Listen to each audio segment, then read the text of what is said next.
Okay, I think we can start. So once again, hello to everybody and welcome our C2IMPRESS project's first webinar, which is Unveiling C2IMPRESS projects for building a disaster resilient society through innovative concept and methodologies. So for our first webinar, we are gonna introduce our project and our uh, achievements, planned achievements for the project, and including to me, we have two more speakers today in order to detail our solutions and tools that we are currently developing within our project C2IMPRESS.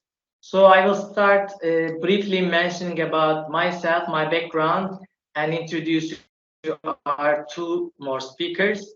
Then later, we'll start mentioning about our project. So as I mentioned, my name is Cenk Güreken. I'm working as a European project team leader in Sampaş, and as Sampaş Holding, we are coordinating C2IMPRESS project alongside our partners. So regarding my background, actually, I'm an urban planner. So I have a bachelor's degree in city and regional planning in Izmir Institute of Technology. So I have an experience more than 4 years in terms of European projects, focusing on developing new solutions for high impact projects, mainly Horizon Europe and Horizon 2020. So during this 4 year experience, I have with our team granted 3 Horizon Europe projects and currently managing 4 different Horizon projects alongside with C2IMPRESS. So our remaining speakers is Mohammed Aziz Rahman, which is Associate Director of Technonative Solutions. And we also have Rui Pita Perdigao, which is the Director General of Metoshings Company, which two of them are speakers are the partners in C2IMPRESS project. So very briefly mention about Mr. Aziz Rahman.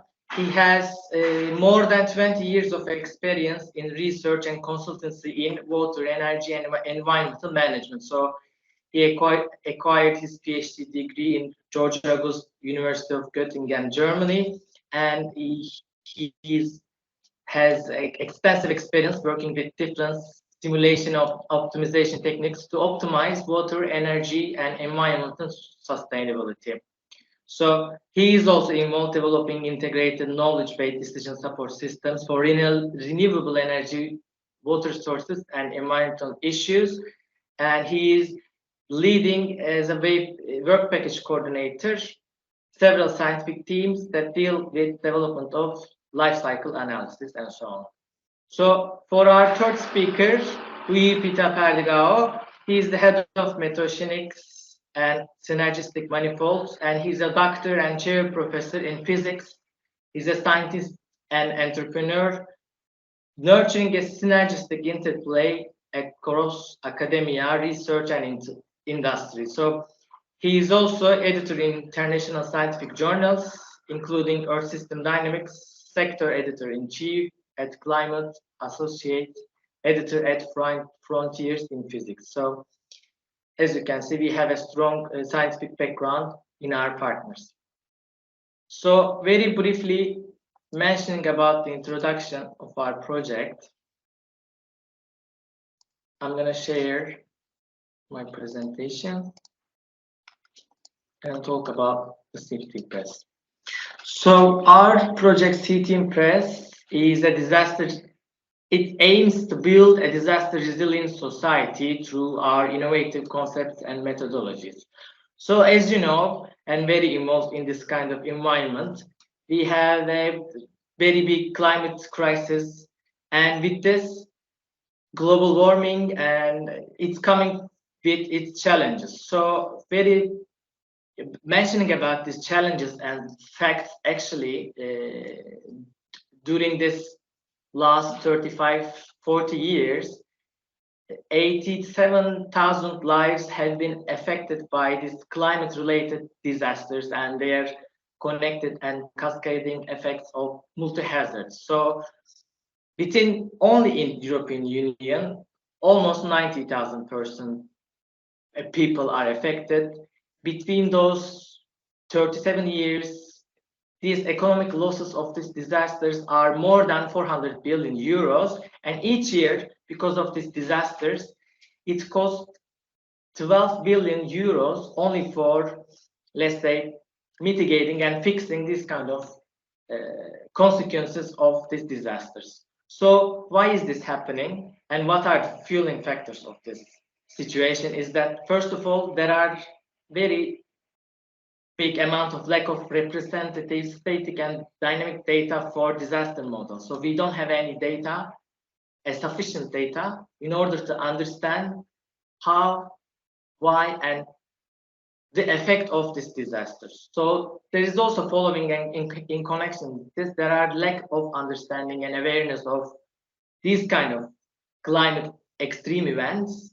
And in connection with this, there is insufficient disaster risk management and governance function across cross-cutting areas of these disasters.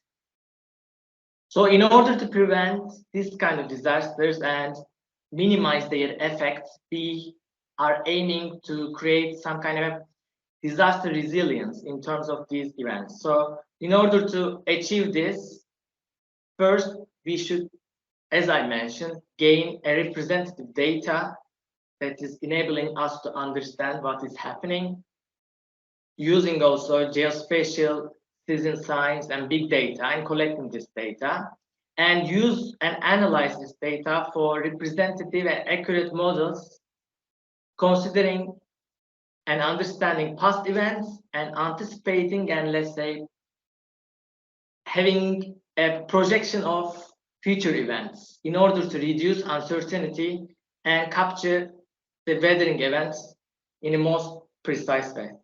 And in order to support this technical part, we should also integrate the public participation and citizen engagement in order to create an integrated risk and resilience framework, which should not only involve the technological tools and the data, but also should include the people and the public. Because, as you know, disasters are affecting not only the economy or the environment, but mostly the people and their lives.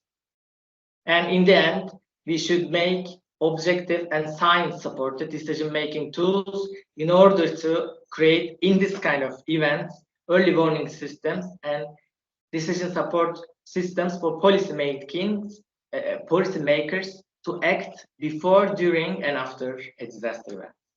So, having this kind of concept in our minds, how we proceeded to the idea of C2IMPRESS. So, as we are the coordination team, our company Sampaş Holding is based in Turkey. So, in Turkey, before C2IMPRESS in 2021, there has been more than 100 floods, 66 forest fires, 16 snowstorms, and landslides, and so on. So we had a year with devastating disasters. So one of the most remarkable and sad disaster was in the northern part of Turkey in 2021 August, that 80 people lost their lives. So these videos are showing the area and the effects of this flooding event that happened in 2021. As you can see, it's a devastating event, and it's almost demolished all of a town. Almost 100 people were lost their lives. And coming from this devastating event, we came with the idea of the C2IMPRESS, gathering different municipalities, public institutions, resource institutions, and remarkable innovative companies to create a project for creating a disaster resilience society, which should enable different tools for early warning and creating an awareness for disasters. So we have granted our project C2IMPRESS in last October 2022, and we have 16 partners. Our consortium is very well defined from 16 partners from 8 countries, and our budget is 5 million euros in total. And we are considering not only flooding events, but we have been focusing on different main disasters and hazards, which is flooding, heat waves, wildfires, earthquake, and landslides.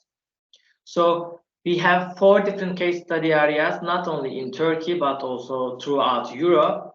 We have a pilot case in Egaleo, Greece, Ordu in Turkey, Central region in Portugal, and Balearic Islands in Spain that we are first analyzing, gathering data, and having different tools and policy strategies and awareness tools in order to prevent any disasters effects.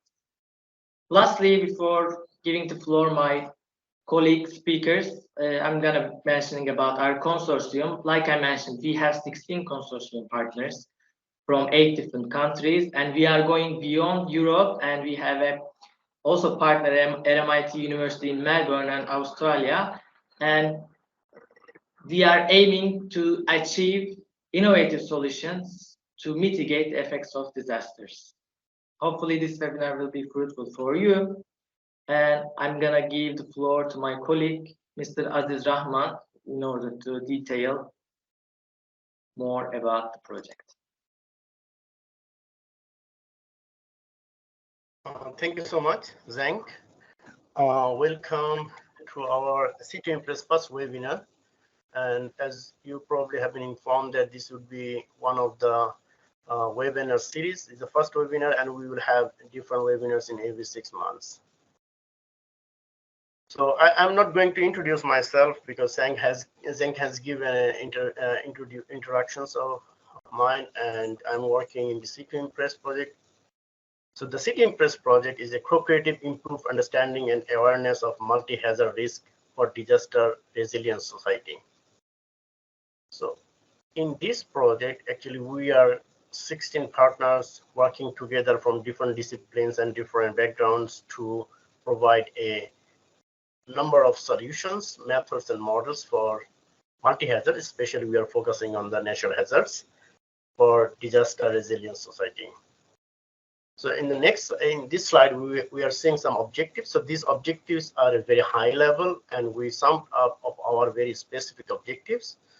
So what we are going to do in this C2IMPRESS project. So we are developing a lot of beyond state-of-the-art revolutionary models, methods, frameworks, tools, and technologies. So all these innovations are robust enough to provide better predictions with lower uncertainty on risk and single or multiple hazards. So that means we are considering hazards and their cascading effects as well. And then we would like to provide better understanding and public awareness of multi-hazard risk and the associated multidimensional impacts, vulnerabilities, and resilience of the extreme weather events.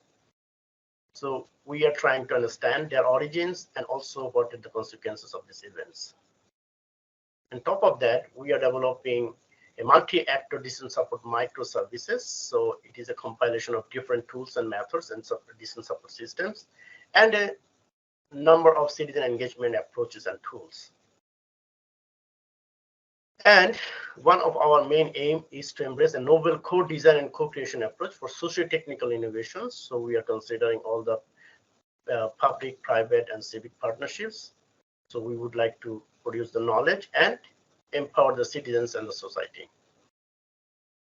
If we go to details, what are the solutions here?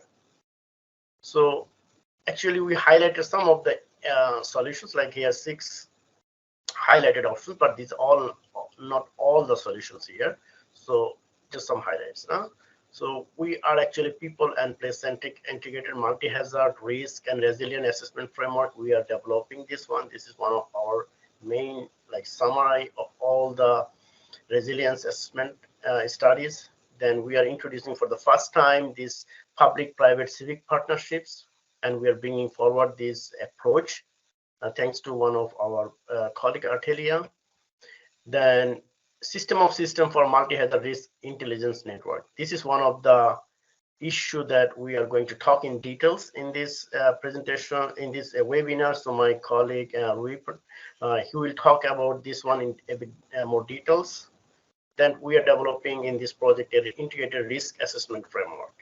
So this is called integrated because we integrate the technology, the society, the knowledge from the civic society, the analysis from the modeling, and all the other tools we are developing and the knowledge gathered from the synthesis. Then we are developing a number of tools, and these are putting in a decision support platform, and microservices are there for the policy and decision makers. And one of our interesting things what we are doing is here is the human behavior and agent-based models. This human behavior and agent-based models helps us to understand what are the people's response, and people need to be aware about the crisis during the crisis and after the crisis. In the next slide, we will see a bit details on the concept and methodology. So I'm trying to say one by one, going a bit details. So what we are doing here. Then if you see in the left side, basically all the 1, 2, 3, 4, 5, 6 technologies that we are working in depth, and the right side we are developing some soft sciences like citizen engagement, resilience, and governance studies. So what we are doing first, we are developing this multi-hazard risk intelligence network. This all the information from the system of systems understanding. We'll use this information, the forecast or the predictions for real-time and early warning system development for the flood and wildfire. As we said that this is one of our natural hazard. Multi-hazard means we are developing only systems for natural hazard. But these natural hazards are not only our technologies are not applicable for only this one. It can be extrapolated, can be useful for other hazards as well. But most of the technologies we are focusing on the natural hazards. Then to map the natural hazards, so flooding or earthquakes or wildfires, we will develop individual ontology knowledge graph, which will help us to understand the knowledge, synthesize the knowledge, and provide some useful information from the knowledge. Then, as we said, that all of this information will be used in the human behavior and agent model. So most of the tools, the early warning system, the knowledge graph, human behavior models will be together with other components or tools in a big data decision support tool, which is specially designed for the policy process management and preparedness. So this big data powered decision support tool, this is specially developed for the policy support. And then this multi-actor decision support platform, it will compile all the tools, systems, and all the guidelines into one platform to act as a one-stop mall. And on the other hand, from the soft science or citizen science, we are developing this innovative public-private civic partnerships. Then we are co-designing a hazard monitoring app to get the volunteer geographic informations. We are doing a lot of analytics for the social media analytics that will be useful for simulation modeling and citizen behavior. That means we are also collecting a pile of information from the social media, and this will be fed in different other models. Then all this we compile in a novel integrated multi-hazard disaster risk and resilience framework. Then we are, as a kind of summary, we are developing a policy-centric risk governance mapping analysis. So all these informations, as a kind of synthesis report, we will develop this integrated climate change adaptation and multi-hazard disaster management framework. It's integrated climate change adaptation and multi-hazard disaster management framework. It will be the one of the summary of our most of the outcome. So in the next slide, we're going to see different view of all our components. So I'm not explaining all the components, but as a summary, we see that one sense we are doing social experiments, so we are not forgetting the social perspectives on risk perceptions, response behavior to hazard-related crises, and we are also designing, co-designing, and co-creating our tools in a living labs. We call is disaster risk and resilience living lab. So over there, we are validating our knowledge, visions, roadmaps, etc. So, and using the citizens, we are developing different tools. One is a citizen engagement platform. There is another tool is called disaster monitoring platform, then hazard monitoring app. Then we are doing this multi-hazard social media analytics tool. So all these things we are covering in an integrated way, and then we are developing this integrated multi-hazard risk and resilience framework. So in the next slides, we are going to see the use cases. So all these tools, all this methodology, all these innovations, we are going to test, co-create, and validate in four use cases. So one use case is the Egalio, Greece, and then we have the Central region, Portugal, then Balearic Islands, Spain, and Urdu, Turkey. So they have some common hazard situations, geographic conditions, and also climatic conditions. Also, they have their own like individual components. So in some cases they match, in some cases they don't match. That's why we took these several use cases depending on their characteristics. So in Greece, actually, we are focusing some of the components here, or the natural hazards we have shown, like earthquake, floods, wildfires, and heat waves. But we will give more focus on earthquake, wildfire, and heat waves. And also, we look into the floods, just the idea that how our framework can investigate one of the natural hazards very deeply, and also the same framework can be useful for other hazards. In Turkey, we are going to see the flooding in depth, and together with as a cascading effect, we will also investigate the landslides.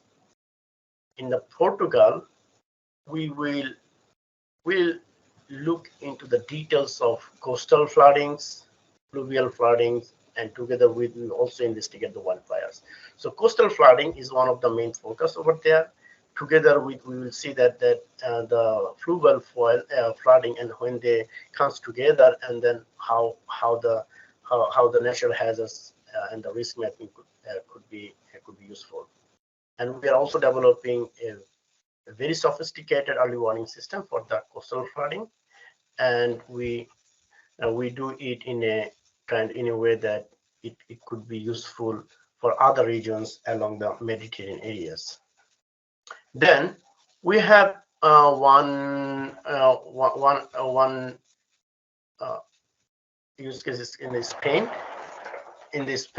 And then we see it that in Spain is an island geography, so it is always flooding. And then we have also over there these Balearic Islands, the wildfires. So these wildfires is really important for that area.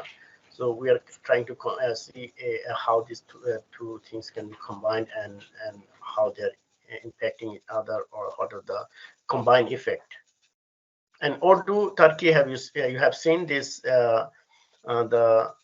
video. So this is one of the representative video what is happening in the floodings in Turkey. And so we have seen all these together, these four, right? So in this case study area, we are having some living labs, and this is one of the Egalio case study you see in the slide over there. So what is our main user group actually? What are the needs I have told about? I have now a kind of feelings that these kind of solutions, this kind of technologies, who are the main user group? This we need to talk about a little bit, because at the end all the solutions are developed for them. And the municipality of Egalio is one of our partner, and we are working on them. And so we have identified all the main user groups, and we are working with them closely in our living labs. So we are working with them in different phases and different solutions. So if we go to the next slide, we will talk about the Balearic Islands. So again, the needs is understanding the risk of flash floods and wildfires in the tourist-prone area. This is one of the important characteristics of this area. So again, the main user groups are Balearic General Directorate, Emergencies Interior. Then we have the Federation of Local Entities. And together, of course, there are the other volunteer organizations or the support organizations should be also considered over there. Then we see the next slide about the central region of Portugal. As we said that we have the understanding the risk of coastal and fluvial flooding, erosions, and wildfires, and especially for the wildfires, what is the cascading effects over there. And then we are talking about the critical port infrastructure. This is one of the main important characteristics of this use case. Yeah, so that means that we have related user groups should be considered, and they are already approached and they are working with us.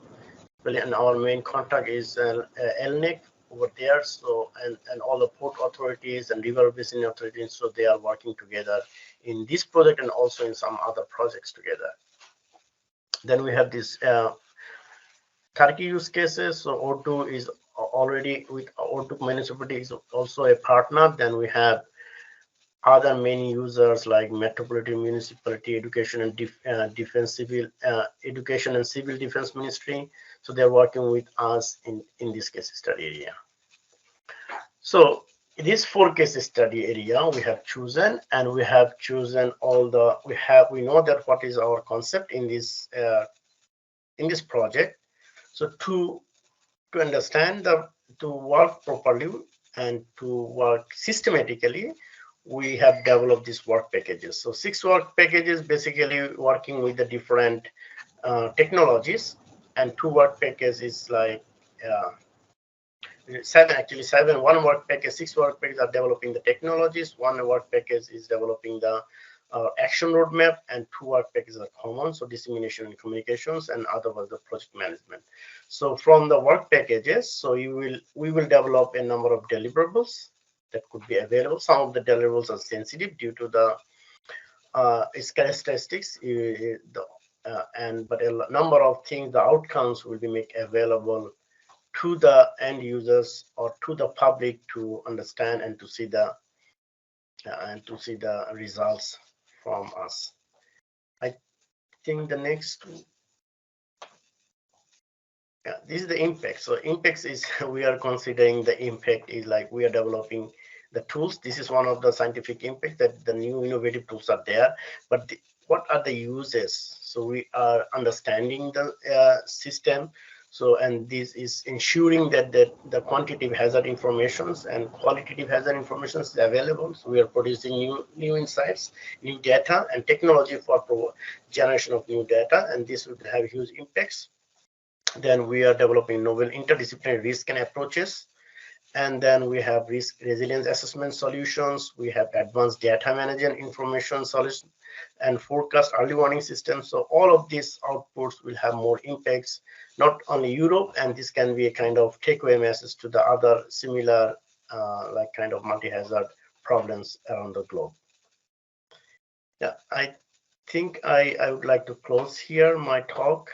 So I give the floor to Cenk, and thank you so much for listening. Yes, Aziz, thank you for sharing the details for our project. Now it's time for Rui to mention about the tools that he's developing, Metoshinik's developing. So floor is yours, Rui. Thank you very much, Cenk, and to all the participants. Very happy to be here together with all of you in order to lift a little bit the veil about this vast new world that is going to be unveiled through C2IMPRESS, to which we are indeed bringing some of our technologies we have been developing over the last few years, validating in various different settings and developing in different theaters of operation, both in civil, natural, and military sets of operation, but also now bringing to the civil society in Europe, and where we have the chance to further improve, to further grow and co-create together with all the partners. So C2IMPRESS has many building blocks. We are the glue.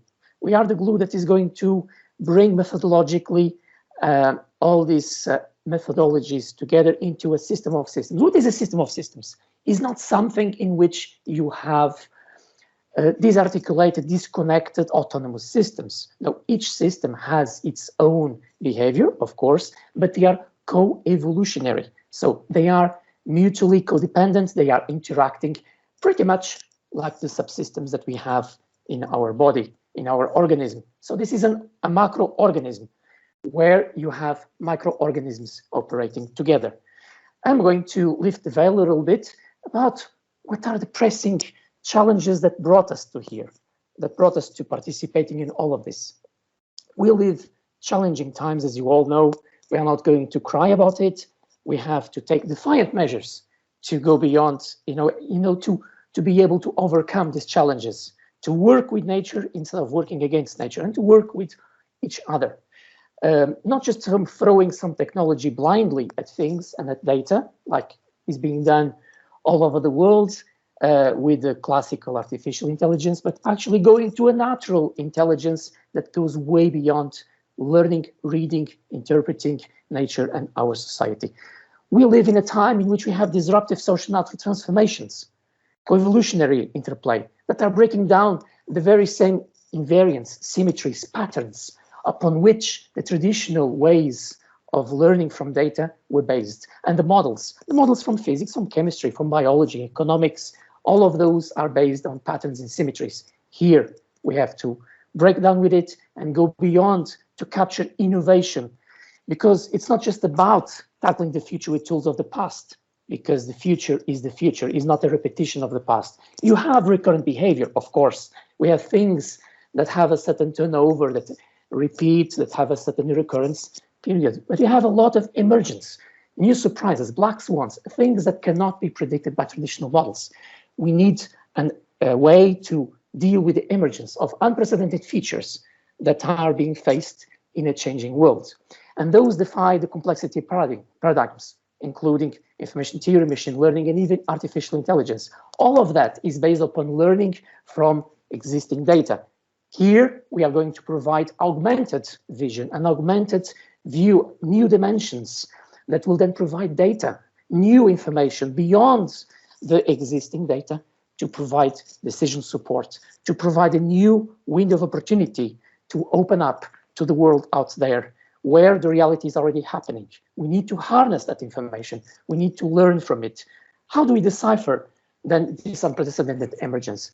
So we have a few technologies that we've been developing. So quantum information technologies in the earth sciences. So this entails using quantum information physics to learn, to read nature, to take the pulse of the planet, to take the pulse of everything around us and within ourselves. So sensing, computing, analyzing, and providing a new way of opportunity, both in terms of spatial temporal resolution and also in terms of predictive lead.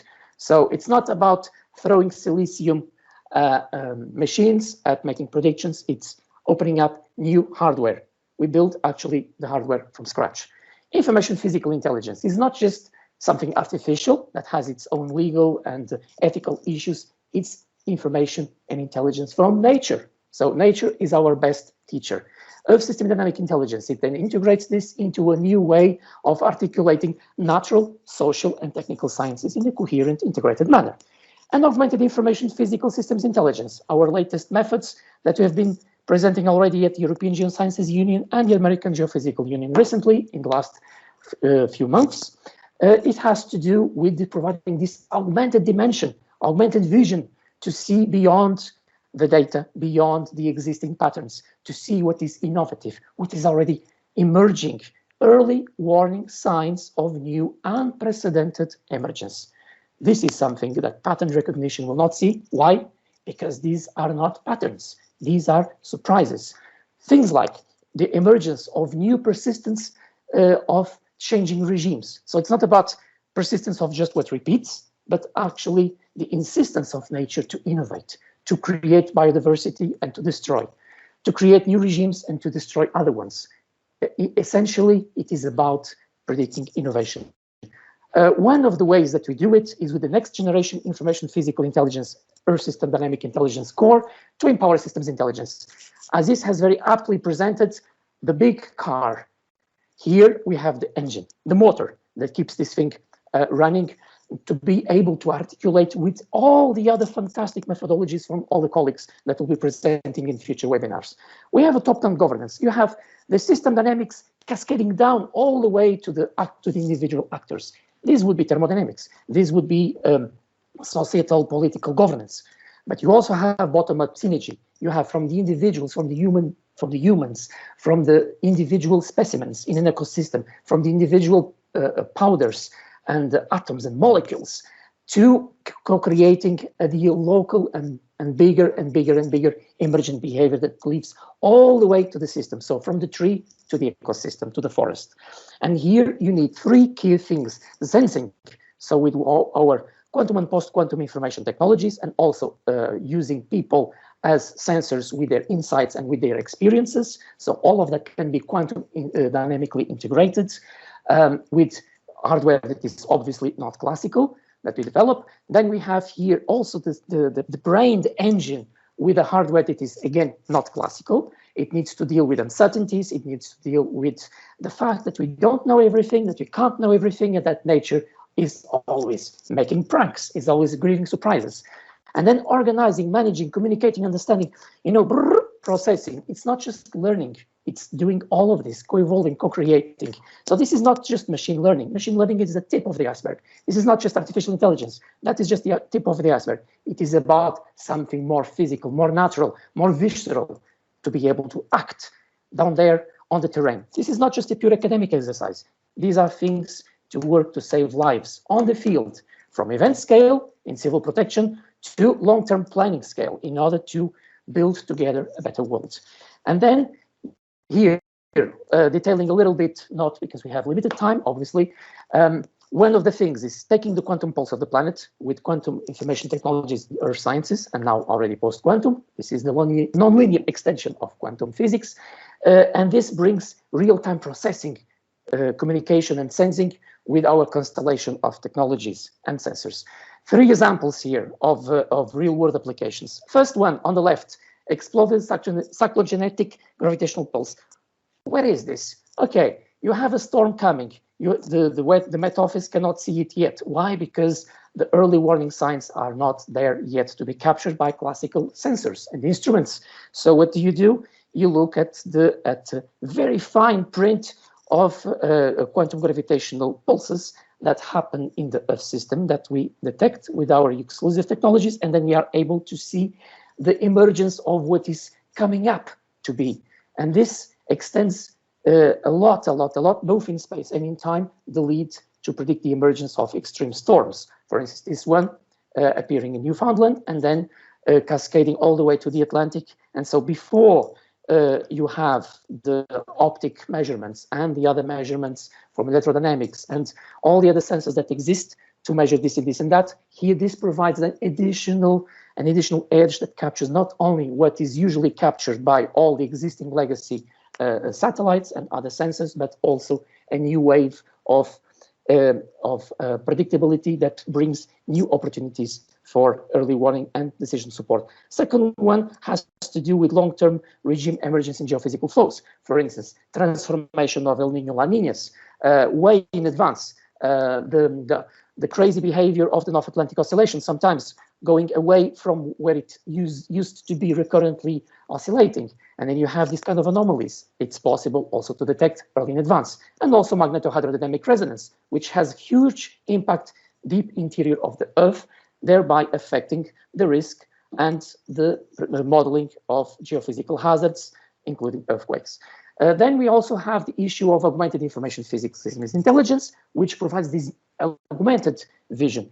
When you look at data that has a lot of mixture of multiple behaviors, of multiple dynamics, I give an example. You want to look at climate system dynamics and you want to see what parts of the system dynamic changes and structural behaviors and breakings are associated with anthropogenic behavior and with natural behaviors. So for instance, let's imagine that the natural behaviors would be in blue, and the anthropogenic dynamics, the technology and the human behaviors will be in yellow.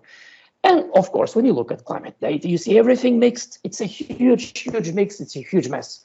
When you try to use state-of-the-art artificial intelligence and machine learning and even physical techniques to disentangle, it's not disentangleable. Why? Because it's so co-evolving and so intertwined and so entangled, you just can't get anywhere. And then it's so difficult to attribute, and then people will create political schisms, creating radicalisms, and then people will not give credibility to the climate science. No, we have to be careful. So we need to be, very well aware that it's not just one tree that makes the forest. We have to make a lot of efforts to disentangle what is non-separable linearly. And then it is possible with IPSC then to pinpoint and to identify the contributions in a clear-cut manner that provides further rigor to the process of attribution of, for instance, extreme events in the wake of socio-environmental transitions. And this is very important because it can give further credibility to the big efforts in creating a more resilient and informed, knowledgeable society to make decisions on the field and to be able to credibilize environmental science. Another one here is extending the predictability of system dynamics. Traditional statistical memory will try to find cycles like correlative. You see, over the years, certain North Atlantic cycles, here as the example on the left panel, you have a certain memory that comes and goes, as there are certain long-term variability cycles in the climate system. However, in between, you lose predictability. And then, what happens? What happens? I cannot predict anything. And this is why in the shorter term, you will have difficulties predicting the weather, while in the longer term, you see certain kind of structures that can lead to some confidence in some climate projections. So we have to be careful, because in between is where the problems remain. And then there, we can also assist by providing extra dynamic memory that keeps predictability over 95% in most cases. And then after 30, 40 years, it reduces 25%, which is far better than just having 10% memory, which essentially would not lead you anywhere. So it's very, very important to use information physics and system dynamics intelligence in order to extend, to see more that nature has to offer beyond this kind of patterns. On the right, again, the signatures of predictability of extreme floods and droughts over a sector of the North Atlantic. So there you have the hotspots pertaining extreme, in that case was extreme drought behavior through heat waves, and the other case was pertaining extreme flooding. And all these things are connected. It's two sides of the same coin. Here, predictability boost, you look at this spatial picture, you see the predicting rainfall, including its persistence, its spells, and its irregularity as well. Traditional artificial intelligence will see very well where you have the areas where it's raining all the time. Of course, it's recurrent, it's easy to do it. Statistics, you'll just throw some data in and it's raining all the time. However, on the right, we extend the predictability with information physics a lot, even in the areas where precipitation is erratic, where it sometimes happens, sometimes it doesn't, sometimes it's intermittent, sometimes it's persistent, sometimes it just misses several years. It is important to tackle that. And this Earth system dynamic intelligence that we have been developing and that we are bringing into C2IMPRESS is going to contribute to that. Here, I'll leave to you a few references about information physics, which is the scientific quest for the fundamental nature of information, which essentially brings physical meaning to informational metrics. It's not just about correlating and seeing some sort of conditional probabilities a la Bayesian. No, it's about physical causation, about energy fluxes, about something really physical material that flows from A to B to C, and that brings the energy and the work done by different subsystems onto others. It's not just about, I can be correlated with my older brother. I can even make a conditional probability in the Bayesian cascade, seeing, for instance, what happens to him later on will happen to me because we are siblings. No, it's dissimilar to what happens between the El Nino and the North Atlantic Oscillation, but these are the of the same parents. And our job here is to find which parents these are, and then the ultimate causes, the ultimate dynamic sources of system dynamic behavior, and how they entangle, how they co-evolve, and how their uncertainties propagate, and how we can manage them to provide more honest, reliable, realistic decision support to help the society and the environment. Thank you very much.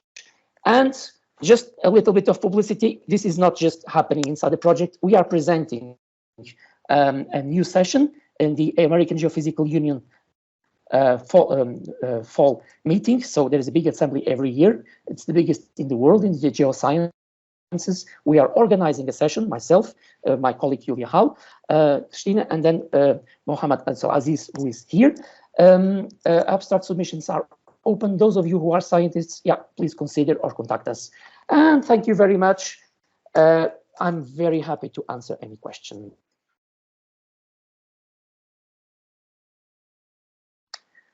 Thank you very much, Rui, for your presentation and informing the attendees about the technologies. So before finishing our meeting, we will have a small Q&A session that for the attendees who have any question regarding C2IMPRESS. So yes, we have received already a question. So during this time, please write your questions to the chat box or raise your hand for your questions. So I think we can start for the first question. So do you use simulations for building augmented information physical systems intelligence? If so, how do you define initial conditions and behaviors through chaos theory? Please elaborate on technologies and science tools you use. May I respond? Okay. We have a part that is naturally analytical, and we have also the simulated part. When it comes to dynamical systems theories, of which the chaotic part is a subset, when you define initial conditions, so here for the long-term dynamics, the initial conditions, fortunately, do not have an impact in terms of the system structure. They will impact individual realizations, and then naturally, instead of creating an ensemble of multiple, like 100, 500, 5,000 initial conditions, what do? We take a whole feature distribution. So it's the distribution is a non-local entity, and that way, instead of just limiting ourselves to a few, be it no matter how many elements you consider in initial conditions, that you create an ensemble of initial conditions, they will never alone replicate the entire distribution. So we generate the distribution, we take the distribution also constrained by the natural system dynamics, which will reshape it to a more realistic manner, and then that distribution, rather than local points spreading around, you have big distribution that will more aptly reflect the huge uncertainties that exist in nature. And then, because nature has this beautiful thing, it is a dissipative system, and then in dissipative systems, you always lead to a certain subset manifold. So, which means that you will have a topology that independently of where you start, you will always end up there. I give you, for example, when you look at the famous Lorentz 63 system that looks like a butterfly, no matter where you start, you will always end up forming that kind of cloud. Here, in our case, we don't only do that, but we take into consideration the fact that throughout the lifetime of the system, you have the laws changing. So you have time-dependent simulation. In this case, the laws of the system, because we have humans tampering with the system, because you have surprises happening with the system. This is not a pure deterministic system where you put some initial conditions, you randomly affect them, and then you have an ensemble of deterministic runs. No, that was old news. This is what I did as a student over 20 years ago. Now it is about having one big spread with a non-local object, a mathematical object that is akin to a wave function or to a distribution, and then that thing will be warping over time as the system evolves. It will be learning from what is happening. It will be inquiring and acquiring information from nature on the go. So similar to data simulation, but in this case, the learning does not only looks for patterns and symmetries for the attractor, but also looks for surprises. And then we generate the complementary dimensions in the phase space, dimensions that don't exist in the models, but we have to generate these extra dimensions to accommodate for the emergence of behavior that we are not expecting in our equations. And that brings this edge then beyond what would be if I would fix everything and fix the dynamical system and fix everything. I would lead to more of the same. I would lead to recurrent behavior. I would lead to the attractor. I would lead to the chaotic classical signatures that in the dissipative system leads to some invariant. So it would be like a catchment and then an outlet. We don't like that because that's not how nature works. Nature is always changing. So the attractor, you know, the deterministic signature of the system is transforming. So we need to complement that, to augment that, the dynamical systems and the information theoretic and the thermodynamic visions of equilibrium with the notion that we are moving towards a moving target. So we have choice, and this is where human choices come in. This is where free will comes in. This is not a system that is a classical engineering exercise. This is a system where the classical determinism of mechanics comes with the indeterminism of quantum mechanics and comes also with the free will, the choice, the policies. And this is why this is not just basic physics. This is and learning from a preset conditions of set of data, but taking those constraints, the boundary conditions, initial conditions, all of those, plus the free will, the entropy production that is inherent to a co-evolutionary system to be able to model on top of a shaky water. And of course, we can discuss later in more detail because the webinar is very short, but I appreciate the question. And in order to enter into the mathematics, I invite you to write to me, to contact me, and then I can explain in very much detail how the math is done. Thank you. Thank you, Rui. So we have another question from Mohsen. It's a hard last name. So he's saying that, thank you for your interesting presentation. I would like to ask a question regarding the stages between feeling and action, such as planning, decision-making, willpower, and implementation.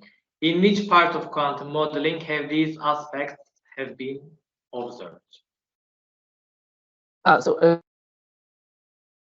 We are talking about the stage between, so 1 second, between the sensing and the action. Feeling and action.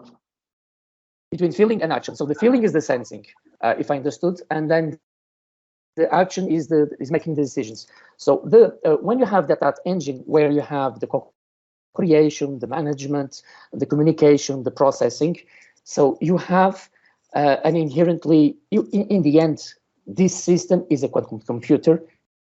It's not the quantum optics computers that we see in the news, but an enlarged quantum computer. Quantum, why?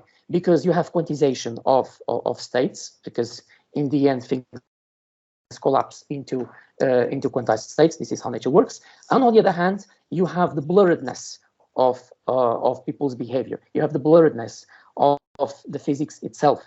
You have the blurredness of the production of chaos in dissipative systems.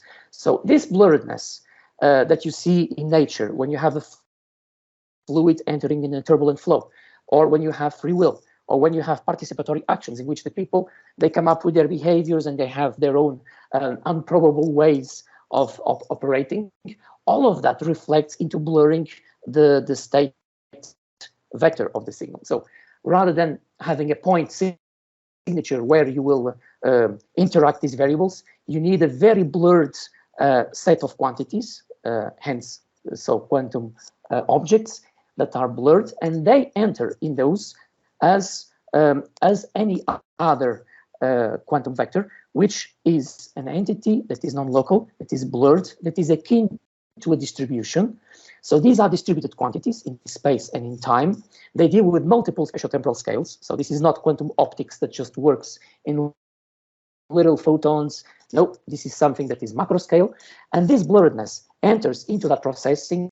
How? Then you have operators, which again, in this are not linearly combined. So you have a combination of this with dynamical systems. So they are entering as both as variables, so as state variables that are bringing this uncertainty, this randomness, this behavior, but also in terms of the way they interact. So we don't have the need to put a deterministic relationship between random objects, because that would also bring, so for instance, we're not going to put Navier-Stokes equations to model how blurred fluids are operating. Why? Because they just work in a deterministic behavior. You would need to use state points. Here, they are blurred. And because they are blurred, you would say, oh, then I cannot do anything. Yes, you can. Because just as in optics, you go there, and then you see how these blurred waves, then they interfere and they create local resonant points that then become the events that you observe. Here, when you deal with nature, when you deal with people's behaviors, when you deal with our sensing of waves, of perturbations, and so on, there it is fantastic to see something that requires a lot of investigation, how, albeit the inherent uncertainties, the different behaviors, and all the apparent randomness that you see in how people think in their free will, ultimately everything comes down to same few core fundamental principles. And when you put all these noises interfering and resonating together, you have the emergence of key signatures. And these key signatures, independently of how you shake them, you have core principles that emerge. And those core principles then are consistent what you see in thermodynamics. No matter what you do, no matter what catchment you use, no matter what weather system you use, no matter what city, village you use, you will see some key features that are cross-cutting and that are universal. And this is how new physics can be done.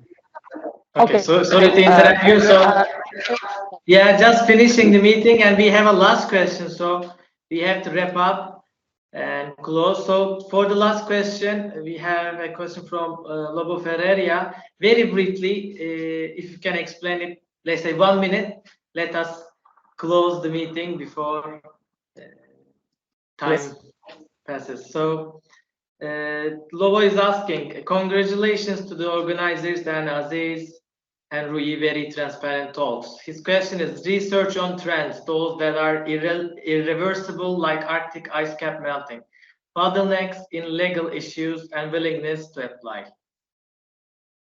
Sorry, can you repeat the question? What? He's asking, research on trends, those are irreversible, like Arctic ice cap melting. What are the bottlenecks in legal issues and willingness to apply in this kind of research areas? So what happens is, so that there are trends that are indeed irreversible, because in a dissipative system you have production of entropy, you have dissipation of energy, and then that energy is lost, converted into entropy, and cannot be recovered. Indeed, but certain other trends are actually fluctuations that can be bounced back, not in the same way that they were produced, but with hysteresis. So we can always build something different and adapt to something different, working with nature that we can resolve. In terms of legal issues, while traditional artificial intelligence, machine learning, and other tools that are strongly data intensive, that require a lot of personal data and so on, here, first of all, if you have any behavior entering it, it is never associated with individuals. It's just the footprint that you put in nature. So you look at the lake, you see the ripples in the pond. You don't store information about the children that are throwing the stones on the pond. You store information about the ripples in the pond, and that brings anonymization. And then you are able to study nature in order to avoid entering into these political legal issues. But of course, for what pertains law and policy, I would rather pass the word to Schenk, because this is more the field of SAMPRESS. Thank you very much. Thank you, Rui. So a last question from your Lutas Craverio. So he's telling, thanks for the introduction. The unexpected is just sometimes the unwanted, the non-standard, and the unexpected, but we must be prepared for this. So he's asking, from a military perspective, for example, the use of nuclear weapons will be unpredictable. But what happens if they are used? This analysis model also allows us to integrate the unexpected. So do you have any comments on this? Right. Well, precisely in the defense industry is one of the areas where we have been working a lot, and this is very interesting. Why? Because so when you are trying to create new dimensions of complexity beyond what has already happened, it is indeed important, and these issues are part of it. Why? Because they have such widespread impacts, and that can totally reshape the system as it goes. This is why when I was explaining how the modeling is done, we cannot establish and so just say, okay, these are the equations and then this is how it's going to happen. No, we cannot do like the climate models that have a certain set of futures as if we would know exactly everything that is going to happen. No, we cannot know, but we can be prepared for it. How? To allow the system dynamic modeling to have the autonomy to produce these extra dimensions, including things that I'm not thinking even about, including, so the nuclear people are actually thinking about, but there are other challenges that are not even fathomed by our minds, but our people and our partners. And those sometimes emerge in the information physical augmented intelligence, thereby even being a surprise to us. Sometimes things come up, and it has been very helpful in the crazy case of operations. So even recently, there was an operation where the experts were not expecting certain people to act crazy and do certain things that they did, but yet the model was giving that in terms of geopolitical conflict. Just an example. And then when this result was very presentable, come on, this doesn't make any sense. And yet it happened afterwards. So this has the ability to really augment our vision. This sees signatures happening in behaviors that we are not able to see as humans. And that is really, really promising in the sense that it gives more flexibility than having a training data set for AI. What if I have things that are not in the training data set? This is where we come in. Nature is out there and it has a lot more data. And then this is with nature that we have to work with. And rest assured, this is a topic that we work actively on. I cannot share the details of the activities that we do in defense, but in private, I will be able to respond in more detail. Thank you very much. Thank you very much, Rui. And thank you all the attendees asking questions. So before finishing the meeting, firstly, let me share my screen. Okay, so regarding the question and answers for C2IMPRESS project, if you require more information from our side, this is our emails that you can reach us through these emails, and we are happy to answer you. So before finishing the meeting, I'm asking our speakers, so if you have any remarks, and I will have the last words, then we will be finishing. So any remarks from Aziz or Rui?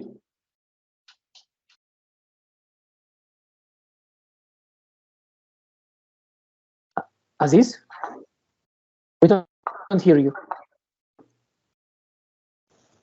You can hear me right now. Thank you, Zeng, okay. for the floor. So I would like to thank every participants for taking the time to attend our webinar. And this is one of the first webinar that we are arranging from the C2IMPRESS, and we will have different other webinars, and we will particularly focus on some of the important aspects in each webinar. And thanks, Rui, for these interesting talks. And this is really good to know, learn you from again and again this kind of quantum mechanics and quantum theory and artificial intelligence and this kind of stuff.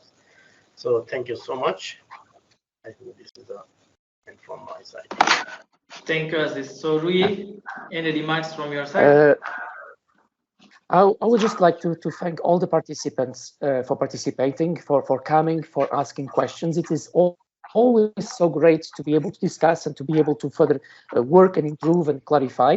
We don't have enough time to explain everything. Of course, this is very limited time. Things that take years to develop cannot be explained into 3 minutes. However, very open to further discussing. I would like to thank the organizers, Cenk and also Aziz and Tamana, that organized this on the background webinar that gives opportunity to interact with the community and to lift the veil a little bit about the project and about what we are bringing in to contribute to this mission. So thank you so much to all of you. Very best wishes, and rest assured, this is a work that we have to continue doing together.